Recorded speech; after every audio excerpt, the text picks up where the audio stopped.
Ranking the movies of December 2025, I thought it'd be a fun idea. I have covered all the movies thus far on the channel, the ones I've seen, the main ones in a scripted format, but this video is gonna primarily be non-scripted and contain a lot of spoilers because, by now you should have seen them. It's only my opinion, the 9 movies I've seen. Let's get into it. Unfortunately, it's again Five Nights at Freddy's 2. I don't like it, and I know some people do like it. I'm okay with that. I get it, references, big fans of the game. I like the game too, but that doesn't, for me, that does not make bad writing okay. The movie is boring. It just is. It's not well written. The characters do things, they do weird things like in the first movie, not quite as bad, but still some things that are said just don't feel right. They don't seem like they want to be there. You think there would be, but it's kind of like a cash grab, I think. The movie makes so much money, you have to assume that's why they made it, and in the end, that's what I see. Cash grab. Obviously a cliffhanger ending, so they're really getting into the trilogy, but I don't know how you could be excited for a third movie. I just don't get that, but I guess people are, and that's okay. Again, if you like it, you like it. I'm not trying to say you can't, I just don't like it.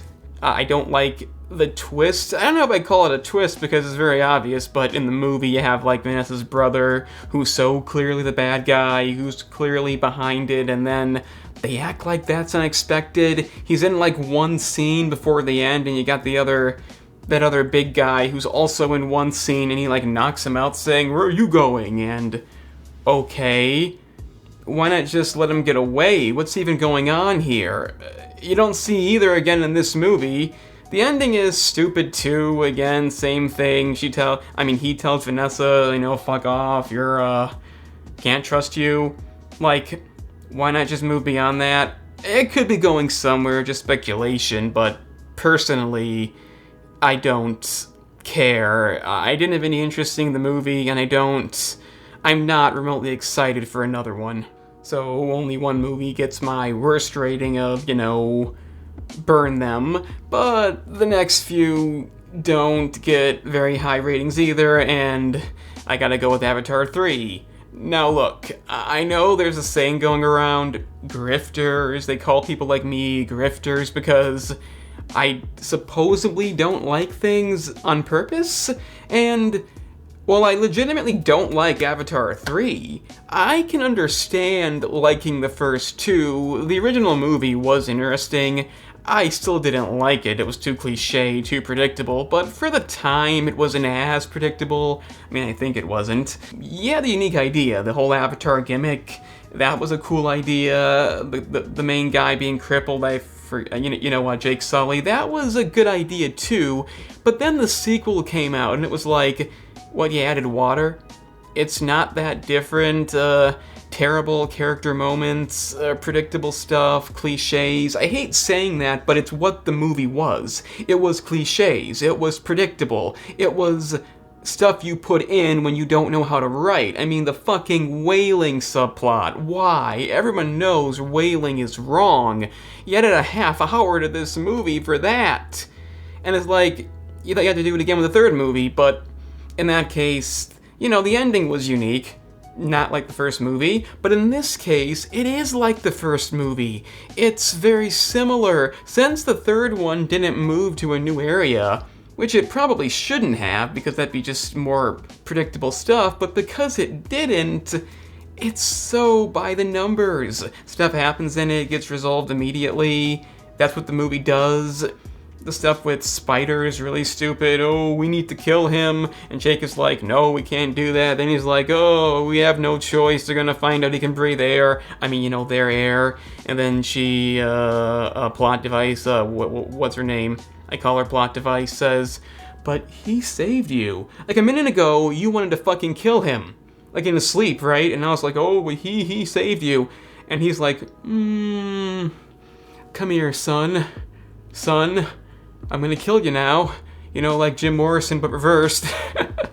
Okay, so I just don't get this movie. It's it didn't do a thing for me, and the reason why I justify putting it this low is because it's 3 hours and 15 minutes. If it wasn't 3 hours and 15 minutes, it wouldn't be this low and have the next movie in its spot, but the next movie is short. Technically, maybe worse, but short. This one is long. It's indulgent in a bad way. It doesn't do anything new aside from maybe the city-like area they're building, but not much time spent there. And yeah, they're gonna get more movies, so whatever. I was hoping they wouldn't, but they will. I'm not a grifter. It's not a good movie. It's okay. It'd be okay if it wasn't so long, but it is, and they had no ideas. It's that simple. We gotta go to Anaconda next, the last movie to get the "You Wasted My Time" rating, and I will say, it's a funny movie. I laughed at it a lot. I enjoyed Paul Rudd and Jack Black. Like at the beginning when Paul Rudd's speaking in the English accent, I was laughing. It was so funny, but you know, that gets old. You can't have a movie about an anaconda, like a remotely serious premise, and only rely on comedy. You can't do that. It throws in so many weird twists, like they don't really have the rights to Anaconda. Why would Griff do that? It's so blatantly obvious you can't make a movie without the rights. Where were you going with this? Maybe if they switched it and had like Jack Black, Doug, if he was doing if he had this stupid idea, that might be okay, but to have Griff do it, it doesn't look right. I mean, he's not supposed to be that stupid. Like, other twists are okay to decent, nothing that impressive, but the main issue is it's all over the place. Bits of comedy drag on too long, like them looking at the snake for too long. The pissing scene, that scene was just... I was so mad watching that scene. It's so long. No one wants to watch a guy piss on somebody for that long. It's not funny. It just isn't, and that's what defines the movie. It takes too long to get going. You have that other female, I forget her name, she was like, what was her point? The twist bad guy, I guess? Why'd she even agree to be in the movie? What was that about? What was the benefit to that? Maybe I missed it. But that's concluded immediately once you find out she's bad, and it was again comedic when Doug showed up and shot the police guy. That was a funny moment, I like that, but so many things in this movie just don't land. And even though it was an hour and a half, and the other movie that came out that week was 2.5 hours, guess which one felt too long? You know which one felt too long. Anaconda is watchable, it's comedic, the ending is what it is. I kinda wish that they didn't give away Ice-T being in it. I mean, not Ice-T, Ice Cube. I get it mixed up. I know I said it was a mystery, but it wasn't. I just hadn't seen the second trailer yet because I didn't care. Yeah, that actually was spoiled, so whatever. I like the references to the other movie. I like the satire on Hollywood. And again, it is comedic, but that isn't enough. It's a badly paced mess of a movie. It's watchable, but you don't need to see it. The SpongeBob movie, Search for SquarePants, is, it's here by default. It gets my decent rating. It could have been worse. I did like it because it wasn't terrible. I like the development of Mr. Krabs. I kinda appreciate that, but on the other hand, why do they mess with his backstory? Why do they make him into a coward? I don't like that. It's the only real example of the movie doing some stupid shit, that and having the Flying Dutchman not know who SpongeBob is. Also, why is he Mark Hamill? But, that's kind of it. I like the rest of it. It's more child-based. It's not for adults so much. It's very juvenile in a number of ways. It's not trying to be big, and that I do like because a lot of the other ones didn't. It does go on to land at the end, which I think every SpongeBob movie does, aside from the worst one, the previous one, Sponge on the Run. But it does some interesting stuff too, like the roller coaster. That was foreshadowed. And I like that. It's a cool ending. As a whole, I enjoyed the movie. It was funny at moments, a few things that crossed the line, like the eye patch being used to cover Patrick's dick, which isn't ever really there, but you're supposed to think it is. Definitely crude in some ways, like the marketing. I don't know, what the fuck are they thinking? But if you look at it for what it is, it's an okay movie. Adults can watch it, kids can watch it. It was surprisingly decent for a franchise with a lot of bad movies, but on the other hand, I did like the Plankton movie. That may be the best one, that and the OG, but then again, the Sandy Cheeks movie was fucking abysmal, so it's really hit or miss. This one, it was okay. It did some good things, but not enough to get any higher. Moving on, we got Silent Night, Deadly Night, the remake, and this was again an inventive take on it. I originally thought, what the fuck are you doing? You fucked up the whole formula. But getting into it, I like what they did. You know, twisting things around. His parents aren't killed by a maniac, it's for a reason. He inhabits his body. His name was Charlie, right? And they do all that stuff. He's part of him. He's not really bad in this movie. They're killing bad people. I like all that because it's different, but it's not in a bad way. He's not the antagonist this time. That's inventive.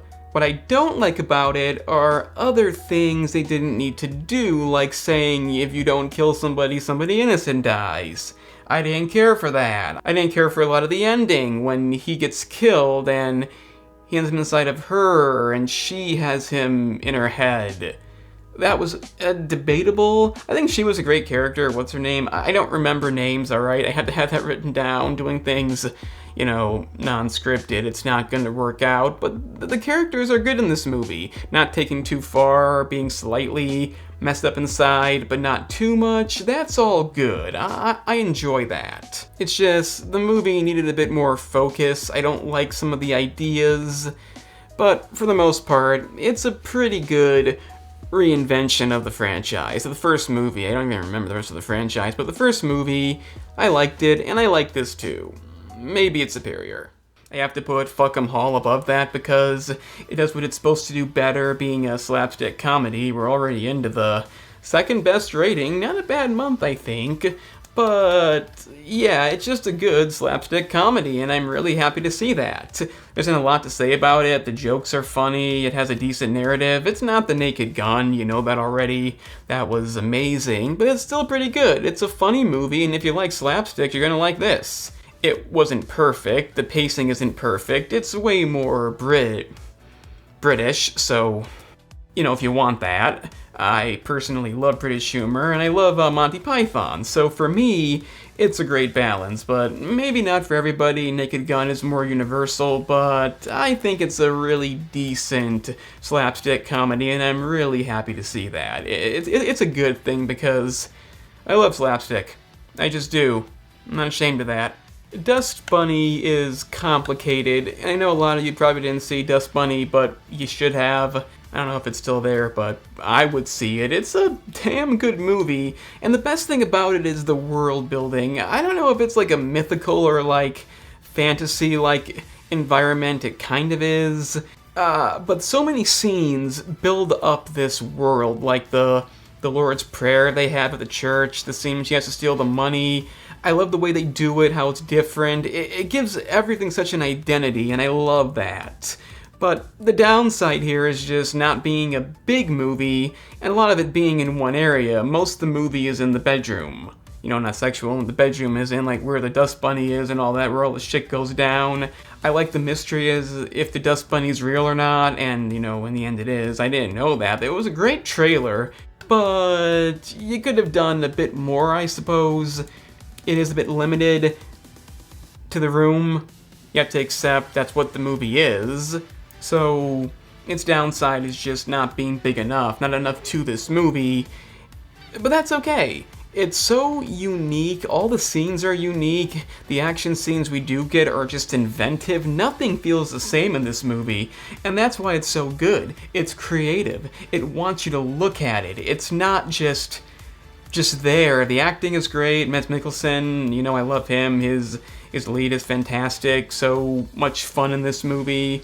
And the chemistry between him and the girl, again, don't know anyone's name if they're not really big, but it's good. It's well done. It's a fun movie. You should have definitely seen it if you haven't. Don't love the ending too much, but still, just a really fun, inventive, world-building movie. Highly advise seeing it if you haven't. Okay, top 2 wasn't easy, and if you see my reviews, you know number 1 because only one movie got the coveted masterpiece rating, so Number 2 is The Housemaid. Now, I love The Housemaid. It's one of those movies that has you thinking it's big. It's bigger than the average movie. You feel like you've seen something after watching it, and it's because it goes through so many stages.